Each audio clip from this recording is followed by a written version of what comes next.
మీ పిల్లలకి ఆస్తులు సంపాదించి పెడితే ఒక్క క్షణంలో ఆవిరి చేస్తాడు. నా కొడుకు ఏంటండి, కొన్ని వందల కోట్లకి యజమాని.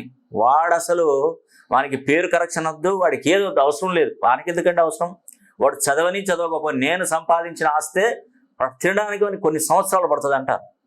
కానీ ఒక్కటిగా మాత్రం గుర్తుపెట్టుకోండి, మనం ఎంత పిల్లలకి ఎన్ని ఆస్తుపాస్తులు సంపాదించినా, ఎంత బ్యాంకు బ్యాలెన్స్ ఇచ్చినా ఒక్క గడియ చాలంటారు ఆవిరి కావడానికి.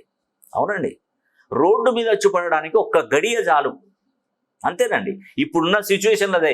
ఎంతమంది బెట్టింగ్ యాప్స్లో ప్రమోషన్స్ పెట్టి ఉన్న పొలాలు స్థలాలు మొత్తం అమ్ముకొని సూసైడ్ చేసుకోలేదండి. వాళ్ళ తల్లిదండ్రుల కాన్షియస్ సూసైడ్ చేసుకున్నారు. అలా అనుకున్నారా? నాకేందండి 10 ఎకరాలు ఉన్నాయి, నా కొడుకు బాగా చదువుతున్నాడు అనుకున్న వాడు చేసే పని నీకు తెలుసా? నేను పదే చెప్తున్నాను, మీ పిల్లలకి ఆస్తులు కాదు సంపాదించి పెట్టేది, చక్కటి సంఖ్యాబలం ఉన్నటువంటి పేర్లను పెట్టండి. ఎంత పేద కుటుంబంలో పుట్టినా మీకేం దిగులు వద్దండి, నేను పేద కుటుంబంలో పుట్టాను, నా పరిస్థితి ఇంతే, నా కొడుకన్నా బాగుపడాలని కోరుకుంటారు. కానీ ఖచ్చితంగా మీరు ఆ పిల్లోడికి సరైన పేరు పెడితే వాడే నంబర్ 1 పొజిషన్లో ఉంటారు, దానిలో ఎటువంటి సందేహం లేదు. కాబట్టి మీ పిల్లలకి మీరు ఖచ్చితంగా న్యూమరాలజీ ఆస్ట్రాలజీ ప్రకారం మంచి పేరుని కనుక నిర్ణయిస్తే వాడి భవిష్యత్తు బ్రహ్మాండంగా ఉంటుంది, దాంట్లో ఎటువంటి సందేహం లేదు.